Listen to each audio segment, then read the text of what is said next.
Hey, what's up, good people? We are going to have a quick chat about the real brands of housewives. Yes, we're going to talk about some that have been more successful, some that have fallen by the wayside, and some people who aren't even branding themselves at all and they're missing opportunities. Let's talk about it. But first, let's talk about what is a brand. What is branding? A brand is not a logo. Though a logo is key to your business, it's the face of your business, it's the introduction to your business. A brand is not a logo. A brand is also not a product. Though most people need a product in order to even have a brand, they're always selling something. A brand is not Brandy Glanville. Okay, that's a bad joke.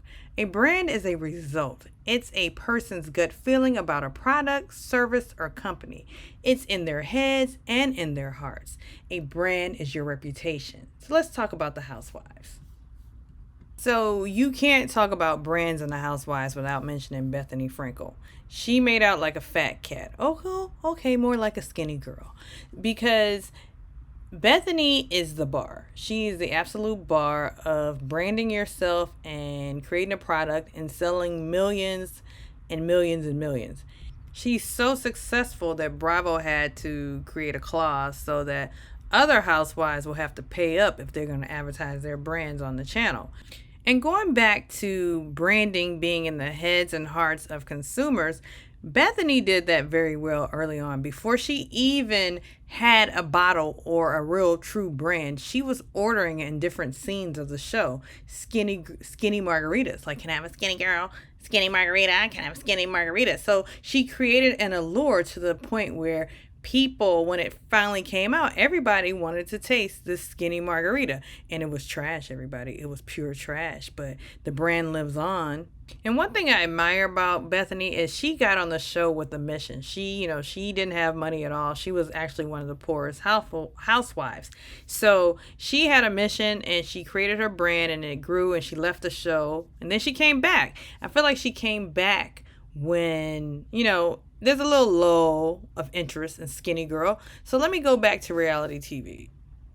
And when she got back, everybody was creating brands at this point. Like Sonya was doing any and everything from the toaster oven to her fashion line that actually, because Century 21 closed in New York, so that went kaput, which I actually thought Sonya had good clothes. They were decent, like wearable clothes.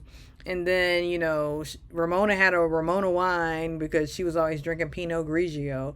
And then, like you go to Beverly Hills and Lisa Vanderpump now has some Vanderpump wine because she's always drinking rosé. So I think that's unbranded. But I would expect Lisa to have more luxury brands considering, you think of Lisa, you think rich, like, she everything pinky. But let's just go to the next successful housewife. Candy Burris, everybody. Real Housewives of Atlanta. We all saw it unfold. There was an episode where she was approached by some people who wanted her to partner with them to do a sex toy line. She did it, and the rest is history. Bedroom Candy is a success. She has people who sell it all across the world, just like Avon, just like Mary Kay. Be your own boss. They have different things coming off. And the funny thing is, Sheree said to Drew in an argument on episode 8 that I could have been the face of a brand, many brands, but why weren't you? That's essentially what Candy is. And I would even venture to say that's essentially what Bethany is. She found someone to partner with for Skinny Girl. Like, let's just be real. Like, I don't think Bethany was some sort of tequila aficionado because, let's be honest, that tequila, again, is trash. And that's my opinion. But, take it or leave it. So, Bedroom Candy is a success. And Candy is like the golden girl of Bravo because she has taken her original success as a singer and escape and a songwriter, and she has parlayed that into different shows on Bravo. So with her brand is forever growing. And people, and this is my opinion, people feel that Todd is a mooch. Todd is one bringing her down and using her for her money. But I feel like Todd has grown her celebrity and her brand. Because, like how Kenya and Sheree were both bitching about not having a team. Candy also has a team. She has the Candy Coated Clique. She has Don Juan, a loyal manager. They have all been integral in helping her succeed and grow her businesses. Because I honestly don't think that Candy had the vision that maybe Todd has, especially on the show front. Todd is a producer, and everybody tries to treat him like he's a loser. And he's not. Like, he actually had a career before Candy. But, they, presented him as he's an opportunist. Mama Joyce wasn't feeling him. Therefore, she planted that seed into the world. But back to branding. So, Candy came on the show talking about sex. She talked about her candy coated nights. I remember when Phaedra and Nene, they were all sitting around the table at Cynthia's house. She started talking about putting sugar up the lady parts, and they were like, "Ooh, that's a yeast infection." But Candy was all about sex. And it was a perfect alignment. It was like two things aligning: sex, products, Candy, who talks about sex. So she's the perfect face of this brand, and it has since been successful. She has since done the Dungeon Room tour. She turned a negative into a positive. Candy is the people's champ. Next up is Portia. Portia, now I wouldn't say this is an obvious move for Portia, but it is now an obvious move for Portia because it was successful. Portia has Go Naked hair. Go Naked hair are wigs that are supposed to be seamless and you can't tell it's a wig. So I feel like Portia really found a niche. I don't know if someone approached her about this brand, but I feel like that was a good move. Now, Portia doing these bed sheets that are plain and uninteresting, that's an obvious, let me just put my name on some Alibaba-ish and we're going to make it do what it do. But the good thing about Go Naked hair, like Portia, I don't know if she signed that whole clause thing or, went through with it. But the one thing about her is she was always bringing up Go Naked hair. Like, oh, she needs some Go Naked hair. Oh, I know who's been buying Go Naked hair. I saw her name on an order. So Portia has really been working that, and I think it's successful.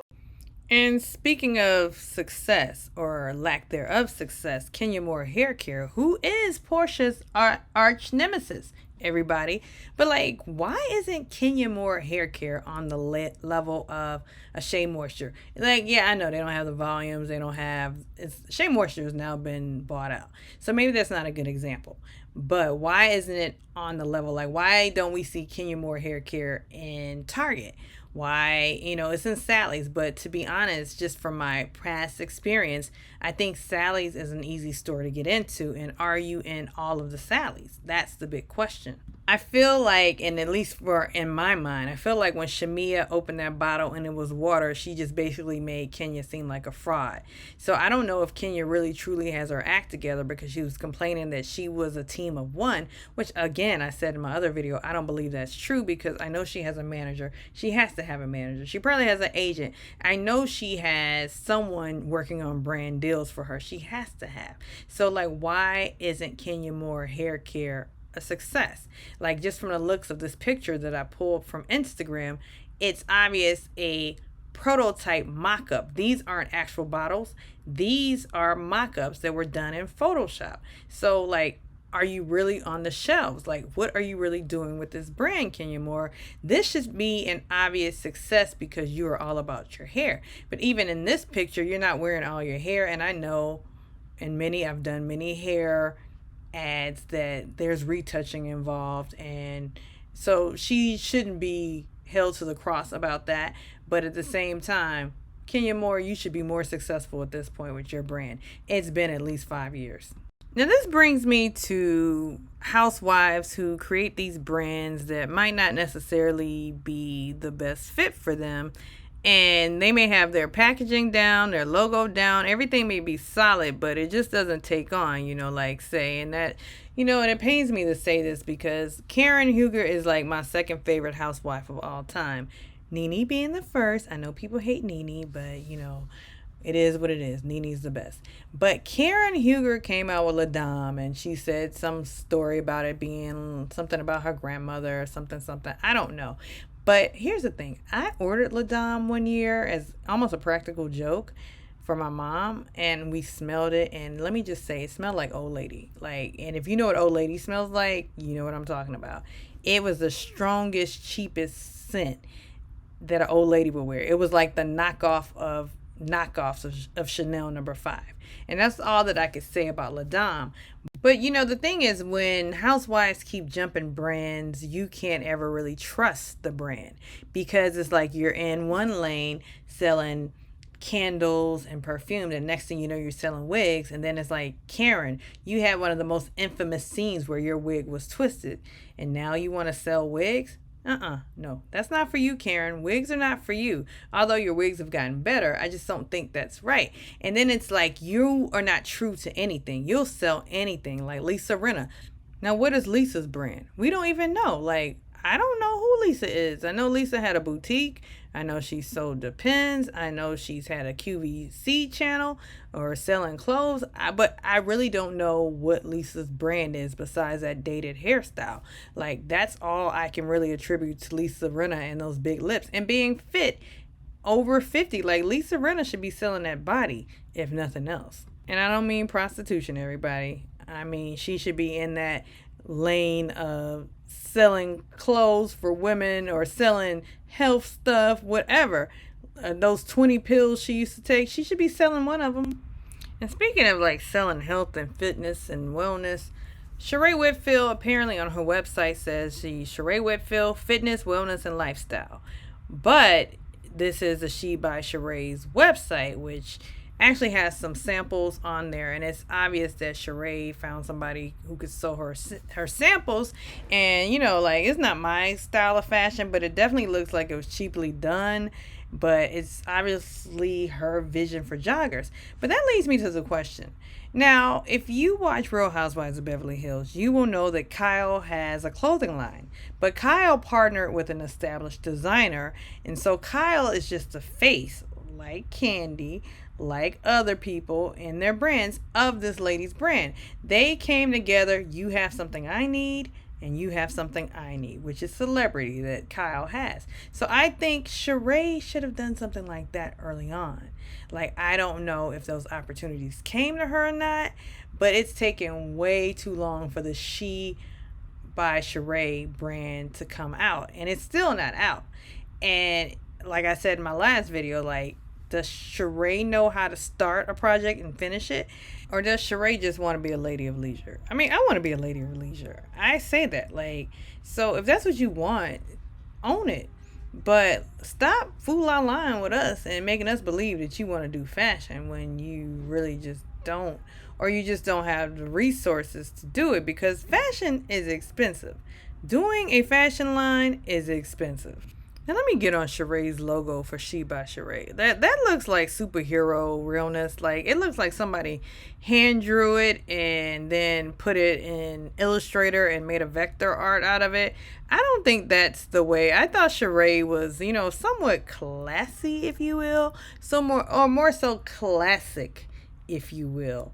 And that logo, if you think about logos, and we might get on logos later, because I have a lot to say about logos as a logo designer, and I don't profess to be the best logo designer, but that she ain't it. That's all I'm saying. So next time we're going to dive in deeper to some real branding things and marketing things and logo design, etc. Like and subscribe and tell me what you think.